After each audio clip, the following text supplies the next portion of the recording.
جن لوگوں کے دلوں میں خوف خدا ہوتا ہے وہ سجے ہوئے ہوتے ہیں، وہ سنورے ہوئے ہوتے ہیں، وہ دیانتدار ہوتے ہیں، وہ اپنے چھوٹے چھوٹے سے مکان پر بڑے خوشحال ہوتے ہیں۔ ان کی نظریں اگر کبھی جاتی ہیں تو خدا کی رحمت پر، کسی کی جیبوں پر ان کی نظریں کبھی نہیں جاتی۔ وہ میرے بھائی لقمہ حرام آ جائے تو رات انہیں نیند نہیں آتی۔ وہ لوگ تھوڑی سی آمیزش بھی اپنے بچوں کو کھلانا جرم سمجھتے ہیں، آج ہر گھر سے چیخنے کی آواز آتی ہے، ہر ایک کو ڈراؤنے خواب آتے ہیں، ہر آدمی سہما اور سمٹا ہوا رہتا ہے۔ ایک صاحب مجھ سے کہنے لگے، پیر صاحب میرے گھر کے کونے سے چیخنے کی آواز آتی ہے، بڑے پیروں کو دکھایا ہے، فرق نہیں پڑتا، آپ بھی چلیے۔ تو میں نے کہا یار میں تو عمل شامل نہیں ہوں، لمبا چوڑا تعویذ دھاگا مجھے تو نہیں آتا، ہاں حدیث مبارکہ میں جو وظائف بتائے گئے ہیں تمہیں بتا دیتا ہوں، اس کو پڑھ لو۔ کہنے لگے نہیں جی نہیں، بڑے لوگوں کو دکھایا ہے، فرق نہیں پڑتا۔ تو میں نے کہا ہو سکتا ہے پھر جن نہ ہی ہو وہاں پہ۔ کہنے لگے آپ کا کیا خیال ہے؟ تو میں نے کہا اگر کسی یتیم کا مال گھر کے کسی کونے میں لگ جائے تو پھر چیخنے کی آوازیں بند نہیں ہوتی، وہ پھر ہمیشہ آتی، پھر گھر سے خوف آتا ہے۔ اور اگر کسی کے پیسے دبا کے آدمی رات کو سوئے پھر اسے ڈراؤنے خواب آتے ہیں، پھر اللہ اسے تنبیہ کرتا ہے۔ پھر وہ تعویذوں والا مسئلہ نہیں، وہ توبہ والا مسئلہ، وہ استغفار والا مسئلہ، وہ اللہ سے ڈرنے والا معاملہ ہے۔ رب کریم کا خوف، اللہ کا ڈر، یہ انسان کو سجائے گا، یہ سنوارے گا۔ ہم مسلمان ہیں، ہر دوسرا لفظ ہمارا یہ ہوتا ہے کہ ہمارا رب ہمیں دیکھ رہا ہے، ہر دوسرا لفظ یہ ہوتا ہے کہ مر جانا ہے، وقت آنے والا ہے، ہر دوسرا جملہ یہ ہوتا ہے کہ قیامت میں اللہ حساب کتاب کرے گا۔ تو بھئی جب ہر دوسرے فقرے پہ یہ بات بولتے ہو تو پھر بدلنا کب ہے؟ پھر سچ کب بولنا ہے؟ پھر دیانتداری کب کرنی ہے؟ اگر یہ پاک کہہ کہ مر جانا ہے، کنفرم ہے، پھر اس کی تیاری کب کرنی ہے؟ پھر اس کے لیے پروگرام کب بنانا ہے؟ جس آدمی نے ایک ہفتہ بعد عمرے پہ جانا ہے وہ ٹکٹ آج کرائے گا یا ابھی کرائے گا؟ شام کو جانا ہو تو ہفتہ پہلے کرائے گا نا۔ تو یہ کس طرح کا جانے والا ہے جو کہتا ہے اس وقت تیاری کروں گا جب پکا پتہ چل جائے گا کہ شام کو مر جانا ہے؟ اللہ کا خوف ہمیں سجائے گا، ہمیں سنوارے گا۔ زندگی میں بڑی بہاریں ہم نے دیکھ لی، بڑے رنگ دیکھ لیے، بڑے لوگوں کو اپنے ہاتھوں سے دفن کیا، بڑی باتیں ہمیں آتی ہیں، بڑی کہاوتیں ہم جانتے ہیں۔ کسی کو 30 سال ہو گیا علماء کی تقریریں سنتے، کسی کو 40 سال بیت گئے خطاب سنتے، کسی کو 15 سال ہو گئے بات سنتے۔ تو بدلنا کب ہے؟ اب اس بات پہ عمل کب کرنا ہے؟ کیا تقریریں سننا ایک رسم کا نام ہے؟ کیا یہ محافل اس لیے سجائی جاتی ہیں کہ ذرا پوسٹر شائع ہو جائیں، مولانا کی فوٹو آ جائے؟ کیا اس لیے یہ سارے کام کیے جاتے؟ تبدیلی کب آئے گی؟ کب ہم اپنے ذہن کو بدلیں گے؟ کب ہم تیار ہوں گے کہ بس بھئی اب ختم دنیا کی دور سے باہر، اب مسجد میں کب آئیں؟ کس وقت وہ وقت آئے گا جب جمعے والے دن لوگ پرچیاں ڈالیں گے کہ آج مسجد کی صفائی میں نے کرنی، آج مسجد میں جھاڑو؟ وہ وقت کب آئے گا جب نبی پاک صلی اللہ علیہ وسلم نے کہا تھا کہ تمہیں پہلی رکعت، ادھر دیکھو میری طرف، کیا معاذ اللہ تعالی ہم ان باتوں کا بھی اس کان سے سن کے ساری زندگی دوسرے کان سے نکالتے رہیں گے؟ کیا رسول پاک علیہ السلام سے ہمارا اس طرح کا رشتہ ہے کہ بات سنی اور ٹال دی؟ کیا اسی طرح زندگی گزاریں گے؟ وہ وقت کب آئے گا جب نبی پاک علیہ السلام نے فرمایا تھا کہ اگر تمہیں پہلی صف کے ثواب کا پتہ چلے تو تم، پہلی بات تو یہ ہے کہ میاں بیوی یہ سمجھتے نہیں کہ ہماری ذمہ داری کیا ہے۔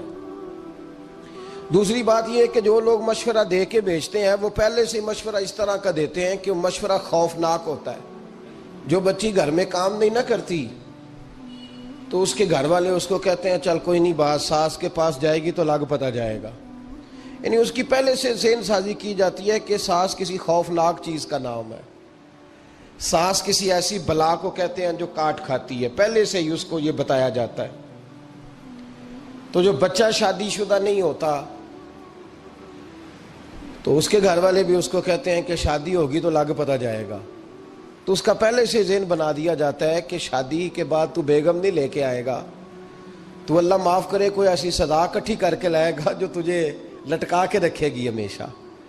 تو پہلے سے ہی ذہن غلط دیا جاتا ہے، سوچ غلط دی جاتی ہے۔ تو میرے بھائی یاد رکھیں، سمجھیں بات کو، ہمارے معاشرے کے اندر اصل فکر جو ہے نا وہ نہیں دی جاتی، اصل سوچ سے آگاہ نہیں کیا جاتا۔ قرآن مجید نے حقوق مقرر کیے، بیوی کے بھی اور اس کے خاوند کے بھی۔ سمجھ آ رہی ہے میری بات کی؟ اب دیکھیں، پہلی بات تو یہ ہے کہ ہمارے ہاں ہم یہ سوچنے کو اور یہ پوچھنے کو تیار ہی نہیں، شادیاں ہو گئیں، وقت گزر گیا، پتہ ہی نہیں میاں بیوی کے حقوق کیا ہے۔ اس کے بعد اگلی بات یہ ہے کہ جس کو پتہ چل جاتا ہے نا، ایک تیسرا پہلو بھی ہے، اس کو سمجھ لیں تمہید کے طور پر بات عرض کر رہا ہوں۔ ہمارے زمانے میں لوگ حقوق دینے کے قائل نہیں، حقوق بولیے دینے کے قائل، آج تک سب حقوق لینے کے لیے احتجاج کرتے ہیں، اللہ کرے کو دینے کے لیے بھی احتجاج شروع کر دے۔ یہ احتجاج ہوتا ہی نہیں کہ میں نے حقوق دینے ہیں، احتجاج یہ ہے کہ میں نے حقوق۔ اچھا، اب میاں صاحب کو حدیثیں سنائی جاتی ہیں، جب تو وہ گھر جا کے وہ والی حدیثیں سناتے ہیں جن میں خاوند کی شان ہوتی ہے، خاوند کی، اور بی بی نے بھی وہ کلپ نکال کے رکھا ہوتا ہے جس کے اندر سارے حقوق ہی عورتوں کے بتا دیے جاتے ہیں۔ وہ بھی اخبار کا وہ ٹکڑا سنبھال کے رکھتی ہے جس ٹکڑے پہ لکھا ہوتا ہے کہ اسلام عورت کو بڑے حقوق عطا کرتا ہے۔ تو تین باتوں کا خیال کریں۔ سب سے پہلے تو میرے بھائی اس بات کا خیال کریں کہ ہم نے حقوق سیکھنے ہیں انشاءاللہ تعالی، اور اس کے بعد دوسرا اس بات کا خیال کریں کہ حقوق سیکھ کر ان پر عمل کرنے کی کوشش کرنی ہے، اور تیسرا یہ بھی خیال فرمائیں ہمیشہ کہ مانگنے والا بھکاری ہوتا ہے، دینے والا سخی ہوتا ہے۔ تو حقوق مانگتے نہ پھریں، حقوق دینے کی کوشش کریں۔ جو حقوق دینے والے ہیں وہ سخی ہوتے ہیں۔ پتہ نہیں آپ کو سمجھ آئی ہے میرے جملے کی کہ نہیں آئی؟ حقوق دینے والے اور مانگنے والے، تو بھکاری بن کے نہ پھریں کہ میرا حق مجھے دے دو، بلکہ سخی بن کے پھرو کہ میری خیر صلاح ہے، آؤ جس نے حق لینا ہے میں سب کے حقوق ادا کرنے کو تیار ہوں۔ سخی بن کے وقت گزاریں، بھکاریوں کی طرح نہیں گزاریں۔ قرآن مجید فرقان حمید نے میاں بیوی کا جو رشتہ بیان کیا ہے نا، اس رشتے کو آپ سمجھیں جو قرآن پاک نے میاں بیوی کا رشتہ بیان کیا۔ کہن لباس لکم وانتم لباس لہن، فرمایا بیویاں تمہارا لباس ہیں اور تم ان کا لباس ہو۔ وہ تمہارا لباس ہے اور تم، اللہ اکبر، کیسا خوبصورت لفظ قرآن پاک نے، ہن لباس لکم وانتم لباس لہن، فرمایا وہ تمہارا لباس ہے اور تم، سمجھ آ رہی ہے نا جی بات کی، وہ تمہارا لباس ہے اور تم ان کا لباس ہو۔ تین خوبیاں تو ہر لباس میں ہوتی ہیں، تین چیزوں کے لیے لباس پہنا جاتا ہے، تین چیزیں، تین قسم کی آسائشیں لباس میں پائی جاتی ہیں، اس پر تو تمام مفسرین کا اتفاق ہے۔ سب سے پہلی چیز، لباس جو ہوتا ہے وہ بندے کو گرمی اور سردی سے بچاتا ہے۔ سخت سردی میں لباس لے لیں تو بندہ سردی سے بچ جاتا ہے۔ اس کا مطلب یہ ہوا کہ میاں بیوی ایک دوسرے کا لباس ہیں۔ اگر بیوی کی طرف کوئی تکلیف آتی ہے تو میاں اس کو بچاتا ہے، اور اگر میاں کی طرف کوئی تکلیف آتی ہے تو عورت اس کو بچاتی ہے۔ میاں بیوی ایک دوسرے کا لباس ہے۔ لباس کیا کرتا ہے؟ لباس آدمی کے عیب چھپاتا ہے، اس کے وجود پر کتنے دھبے ہیں، کتنے نشان ہیں، وہ سارے چھپا لیتا ہے لباس۔ میاں بیوی ایک دوسرے کے عیب چھپانے والے ہوتے ہیں، عیب بتانے والے، رونا رونے والے نہیں ہوتے کہ بی بی جب بھی میکے گئی اس نے جا کے رونا شروع کر دیا، اتنی میں تانگو دوسرا ہے ہی کوئی نہیں۔ اور خاوند صاحب جب بھی ملے انہوں نے ایک ہی راگ الاپنا شروع کر دیا کہ میری کیا بات تھی، مجھے مل کیا گیا ہے، میں کیا تھا، میرے ساتھ ہوا